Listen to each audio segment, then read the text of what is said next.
News 18 prime में आपका स्वागत है। मैं हूं आपके साथ में नुपुर जारोली जैन। चलिए सुर्खियों के बाद रुक करते खबरों की। और सबसे पहले बात लोकसभा चुनाव से पहले मोदी के मास्टर स्ट्रोक की। 2019 आम चुनाव के लिए केंद्र सरकार ने तुरुप का इक्का चल दिया है और तुरुप का ये इक्का है सवर्णों के लिए 10% आरक्षण का फैसला, जिसका विरोध विरोधियों को भारी पड़ सकता है।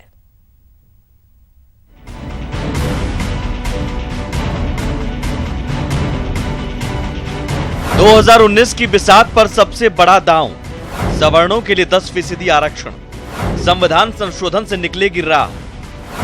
इससे बड़ा दांव कोई और हो ही नहीं सकता था आम चुनाव के लिए। राफेल पर रार और सियासी तकरार के बीच केंद्र सरकार ने वो फैसला किया है जिसका सीधे सीधे विरोध की ताकत वर्तमान सियासत में किसी भी विरोधी पार्टी के पास नहीं थी। और यही वजह भी है सरकार के इस फैसले को सियासत का सवर्ण काल माना जाने लगा है।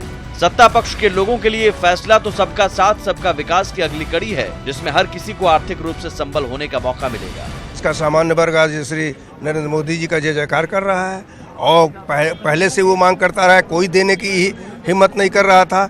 यह हिम्मत उसी 56 इंच के सीने वाले में थी जिसने आज करके दिखा दिया है। ये निर्णय बहुत ही बड़ा क्रांतिकारक है, ऐतिहासिक निर्णय है, हिस्टोरिकल निर्णय है, क्योंकि बहुत सालों से सवर्ण समाज में से मांग हो रही थी। इकोनॉमिकली वीकर हैं, अपर कास्ट में उनको रिजर्वेशन दिया गया है, हम उसका स्वागत करते हैं। देखिए, लोक जनशक्ति पार्टी ने हमेशा मांग की थी कि इनको 15% का आरक्षण मिलना चाहिए, बट मुझे खुशी है कि कम से कम शुरुआत हुई।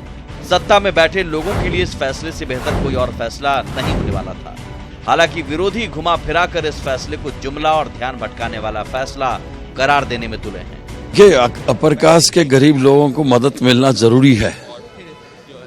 अगर इसका इंटेंशन बहुत अच्छा हो तो सेशन शुरुआत में ही लेके आना था। कल सेशन खत्म हो रहा है, आज लेके आ रहा है, ये और एक बहुत बड़ा जुमला है। तो विशेष सत्र बुलाए सरकार, हम सरकार का साथ देंगे और फिर सभी पार्टियों का समर्थन जुटाकर इस बिल को पास कराया जाए, नहीं तो कोर्ट से रोक लग जाएगी। वो होता है अगर आरक्षण 10%, तो मैं नहीं मानता कि ये कोई गलत है। जो भी सवर्ण जातियां है, जो गरीब लोग हैं, उनको लाभ मिलना चाहिए। आर्थिक स्थिति सुधारने के लिए आरक्षण नहीं है। आर्थिक स्थिति से अगर उसको ठीक करना था तो नरेंद्र मोदी जी को बोलते ना, भाई 15-15 लाख रुपए हर एक के खाते में डाल दीजिए।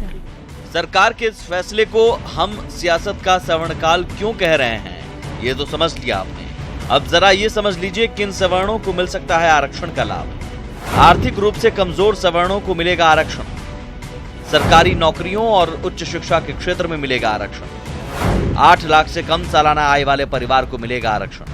और अब जानिए 10% आरक्षण की राह में क्या अड़चनें हैं और वो कैसे दूर हो सकती हैं। आरक्षण का कोटा फिलहाल 49.5% है। मौजूदा नियमों में 50% से ज्यादा आरक्षण नहीं हो सकता। अगर 10% का नियम लागू हुआ तो 59.5% हो जाएगा आरक्षण। सवर्णों को आरक्षण देने के लिए संविधान में संशोधन करना होगा। संविधान के अनुच्छेद 15 और अनुच्छेद 16 में बदलाव करना होगा। यानी संविधान संशोधन के जरिए ही सवर्णों के लिए आरक्षण का रास्ता निकलेगा। ऐसे में ये देखना दिलचस्प होगा कि सरकार के हर फैसले का विरोध करने वाली पार्टियां इस फैसले का विरोध कैसे करती हैं और सरकार संविधान संशोधन के लिए उनका समर्थन कैसे हासिल करती है। Bureau report, news 18 network. सवर्ण आरक्षण पर कैबिनेट के फैसले के बाद पक्ष विपक्ष ने अपने अपने तर्क दिए। किसी ने इसे जरूरी बताया तो किसी ने इसे चुनावी हथकंडा बताया। तो आज कैबिनेट ने बहुत अच्छा लिया है कि 49.5 के अलावा 10% उन जो अब तक इससे छूट गए हैं, यानी जिसको मैं कह सकता हूं कि जातीयता के बंधन से, धार्मिक बंधन से ऊपर उठ करके, धार्मिकता से ऊपर उठ करके एक आर्थिक आधार पर जो उन्होंने आरक्षण दिया है, सर्वत्र उसका देश की जनता स्वागत करती है। पूरे देश के अंदर पहली सरकार हमारी थी 98 के अंदर, जिसने 14% आरक्षण दिया था ईबीसी को, जो आर्थिक रूप से कमजोर थे, उनको देने का प्रस्ताव कैबिनेट का मेरे वक्त में था, जब मैं मुख्यमंत्री था 98 से 2003 तक। फिर हम लोगों ने तत्कालीन प्रधानमंत्री अटल बिहारी वाजपेयी जी को मैंने रिक्वेस्ट पत्र भेजा कि आपको संविधान में संशोधन करना पड़ेगा। हम चाहेंगे कि 14% आर्थिक रूप से कमजोर लोगों को आरक्षण मिले। तब से शुरुआत हो चुकी है और उसके बाद में सरकार बदली भी है, परंतु अब जाके जो 10% किया है, मैं समझता हूँ कि जो हमारा प्रस्ताव था 14% का, वो बिल्कुल मौजूद था और यहाँ की पिछली गवर्नमेंट ने 14% का आरक्षण का बिल पास कर रखा है, आगे कोई कार्रवाई नहीं कर रही है। अब भी मैं चाहूँगा कि उनको 10 नहीं 14% की जो मांग थी उसके आधार पर फैसला करना चाहिए। 9 जनवरी को कांग्रेस मरुधरा की धरती से चुनावी शंखनाद करने वाली है। इस खास मौके को ऐतिहासिक बनाने के लिए कांग्रेस ने अपनी पूरी तैयारी की है। देखिए किसान रैली को लेकर कांग्रेस की तैयारी कैसी है। होने वाला है कांग्रेस का चुनावी शंखनाद। किसान रैली से राहुल करेंगे चुनावी आगाज। मौका खास है तो तैयारी भी खास है। राजस्थान में गहलोत राज के उदय के बाद पहली बार राहुल गांधी आने वाले हैं। कहा जा रहा है कि किसान रैली के जरिए कांग्रेस चुनावी शंखनाद करेगी। 60 फीट लंबा और 32 फीट चौड़ा होगा मंच। रैली में आने वाले बैठेंगे खुले में। लोगों के बैठने के लिए होंगे ब्लॉक। डोम की जगह खुले में होगी रैली। कांग्रेस अध्यक्ष राहुल गांधी की 9 जनवरी को विद्याधर नगर स्टेडियम में रैली होने वाली है और इस किसान रैली के लिए तैयारियां जोरों पर चल रही है। यहाँ इस बार कांग्रेस ने किसान रैली के लिए अलग फॉर्मेट अपनाया है। जो रैली में आने वाले लोग और किसान हैं उनको यहाँ खुले में बिठाया जाएगा। उनके लिए डोम नहीं बनाया जा रहा है और संभवतः सादगी का मैसेज देने के लिए ये इस तरह की व्यवस्था की गई है कि जो रैली में आने वाले लोग हैं वो डोम में बैठने की बजाय खुले में बैठेंगे। सामने आप देख सकते हैं ये जो जगह बनाई गई है वहाँ पर मंच बनेगा। 60 फीट लंबा और करीब 32 फीट चौड़ा ये मंच बनाया जाएगा, जहां पर कांग्रेस अध्यक्ष राहुल गांधी और कांग्रेस के जो वरिष्ठ नेता हैं वो मंच पर बैठेंगे। रैली को ऐतिहासिक बनाने के लिए कांग्रेस ने पूरी तैयारी की है और बकायदा इसके लिए विधायक से लेकर मंत्रियों के टास्क फिक्स किए हैं। 23 प्रभारी मंत्रियों को रैली में भीड़ जुटाने का जिम्मा। कांग्रेस के सभी विधायकों को मिला टास्क। जयपुर संभाग के मंत्री विधायकों को स्पेशल टारगेट। सीएम गहलोत और डिप्टी सीएम पायलट कर रहे तैयारियों की मॉनिटरिंग। राहुल की रैली के लिए पीसीसी में बनाया गया कंट्रोल रूम। कंट्रोल रूम 9 जनवरी की रैली तक लगातार करेगा काम। साफ है, चुनाव जीतने के बाद राजस्थान में कांग्रेस का बड़ा आयोजन है और इसके जरिए कांग्रेस लोकसभा के लिए चुनावी शंखनाद भी करने वाली है। ऐसे में तैयारियों का जायजा लेने के लिए सीएम से मंत्री तक जुटे हैं। जयपुर से न्यूज़ 18 के लिए गोवर्धन चौधरी की रिपोर्ट। और अब बात राफेल रण की। लोकसभा चुनाव जैसे जैसे करीब आ रहा है, राफेल डील और एचएल का मुद्दा गर्माता जा रहा है। आज भी राहुल गांधी ने रक्षा मंत्री पर सवालों की बौछार की, जिसका जवाब रक्षा मंत्री ने नेटवर्क 18 को दिए इंटरव्यू में दिया।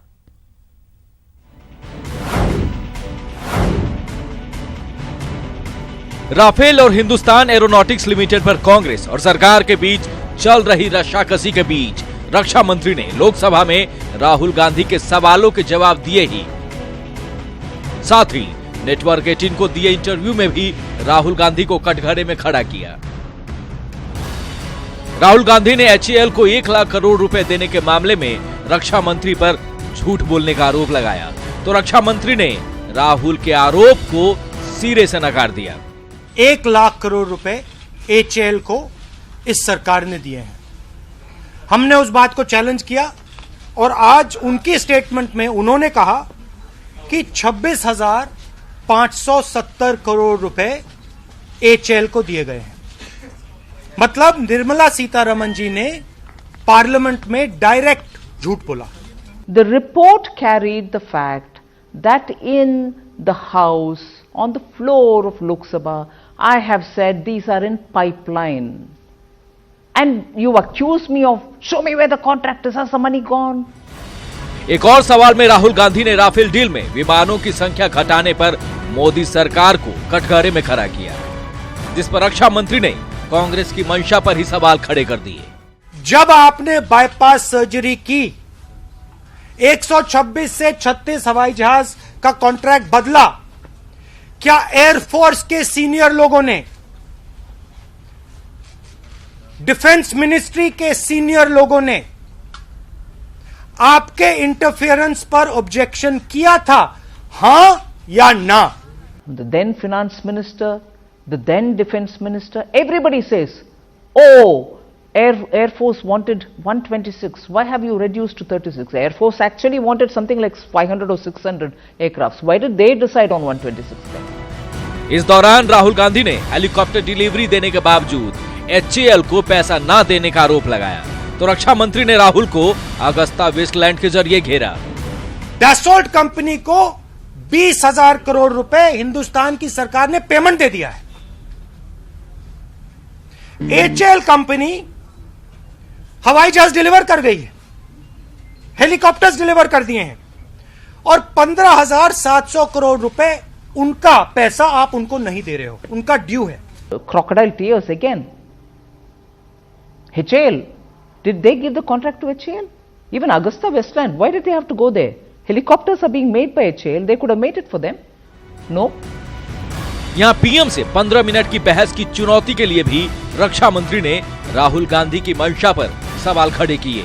अगर नरेंद्र मोदी जी मेरे साथ डिबेट कर जाएं, मुझे 15 मिनट दे दो, नरेंद्र मोदी जी के साथ मुझे 15 मिनट दे दो, 15 मिनट, 16 नहीं चाहता हूं मैं, पूरे देश को समझ आ जाएगा राफेल में क्या है। नहीं आ सकते हो क्योंकि चौकीदार ने चोरी कराई है। You asked for a debate in the House, and the House's procedure says, after you and the respective leaders of other parties, all of the parties, speak their piece, it is for the concerned minister to give a reply. You asked for a debate, and what was your conduct? When the minister gets up to say the answer, leave it the fact that it's me, it can be anybody. The concerned minister gets up to answer, and you say, no, call the Prime Minister. इतना ही नहीं, रविशंकर प्रसाद ने भी मोर्चा संभाला और UPA सरकार को Rafale deal में हिला हवाली का आरोप लगाया। उन्होंने कहा कि राफेल को पीछे धकेलकर दरअसल यूरोफाइटर के लिए लॉबिंग की जा रही थी। क्या राहुल गांधी राफेल का विरोध इसीलिए कर रहे हैं कि यूरोफाइटर के लॉबिस्ट के वो दबाव में हैं? बदलते सियासी माहौल में राफेल और HAL की जंग में कोई कमतर नहीं दिखना चाहता। ऐसे में ये साफ है कि ये जंग लंबी चलेगी और लोकसभा चुनाव तक ये मुद्दा बार बार उठता रहेगा। Bureau report, news 18 network. और अब बात आस्था के महापर्व कुंभ की। अगर आप आस्था की डुबकी लगाने के लिए प्रयागराज में लग रहे कुंभ जा रहे हैं, तो फिर जियोफोन आपके लिए धमाकेदार ऑफर लेकर आया है। नाम है कुंभ जियोफोन, जो कि कुंभ मेले से जुड़ी हर छोटी बड़ी जानकारी से लैस है। चाहे ट्रेन और बस स्टेशन की सूचना हो या फिर शाही स्नान की जानकारी, कुंभ जियोफोन आपको हर खबर से बाखबर रखेगी। इतना ही नहीं, अगर साथ आया कोई रिश्तेदार गुम हो जाए तो फिर इसके जरिए आपके लापता रिश्तेदार की लोकेशन झट से पता चल जाएगी। सिर्फ 501 रुपए में किसी भी फोन को कुंभ जियोफोन में बदला जा सकता है। उसके बाद उसे 594 रुपए का रिचार्ज कराना होगा। आइए देखते हैं उसके बाद क्या क्या सुविधा मिलेगी। कुंभ से जुड़ी हर छोटी बड़ी जानकारी से लैस है कुंभ जियोफोन। बस और ट्रेन की सूचना से लेकर स्नानों की जानकारी भी देगा। बिछड़े रिश्तेदारों को मिलाएगा कुंभ जियोफोन। जियो टीवी पर देख सकेंगे कुंभ मेले के खास पर्वों और कार्यक्रम का वीडियो प्रसारण। भक्ति संगीत के लिए कुंभ जियोफोन में कुंभ रेडियो भी उपलब्ध। यूट्यूब, फेसबुक और व्हाट्सएप जैसे सोशल मीडिया ऐप पहले से ही मौजूद। 501 रुपए के प्रभावी कीमत पर खास एक्सचेंज ऑफर। 2G, 3G या 4G फोन को कुंभ जियोफोन से बदला जा सकता है। 594 रुपए का कराना होगा रिचार्ज। 6 महीनों के लिए मिलेगी अनलिमिटेड कॉलिंग और डेटा। ग्राहकों को मिलेंगे रोज हजारों रुपए के इनामी वाउचर और 4G डेटा जीतने का मौका।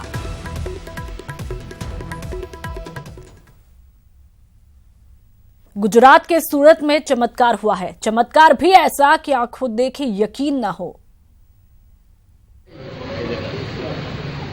गुजरात का सूरत शहर, सुबह का नजारा,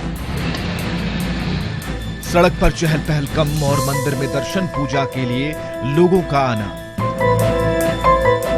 एक महिला श्रद्धालु भी रोज की तरह मंदिर के सामने पहुंची और भगवान से प्रार्थना करने लगी। फिर क्या हुआ?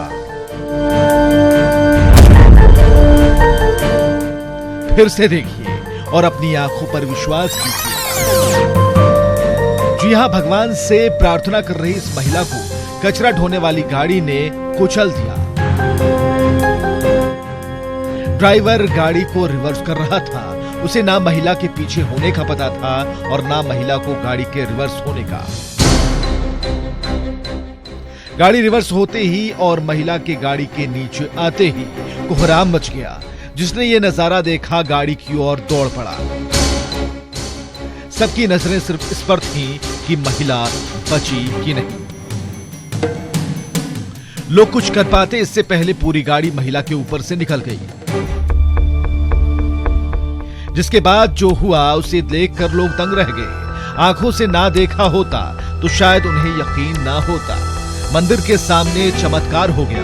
भगवान ने भक्त की जान बचा ली। कचरे की गाड़ी पूरी उस महिला के ऊपर से निकल गई और उसे खरोंच तक नहीं आई। महिला उठकर मंदिर की सीढ़ी पर जा बैठी। वहां लोगों ने ड्राइवर को खूब भला बुरा कहा, लेकिन सभी में राहत की सांस ली और हरेक के मुंह से यही निकला, जाको राखे साइयां। सूरत शहर में हुआ ये वाकया सीसीटीवी में कैद हो गया और जिसने भी इस फुटेज को देखा वो भी यही बोला, जाको राखे साइयां। Bureau report, news 18 network.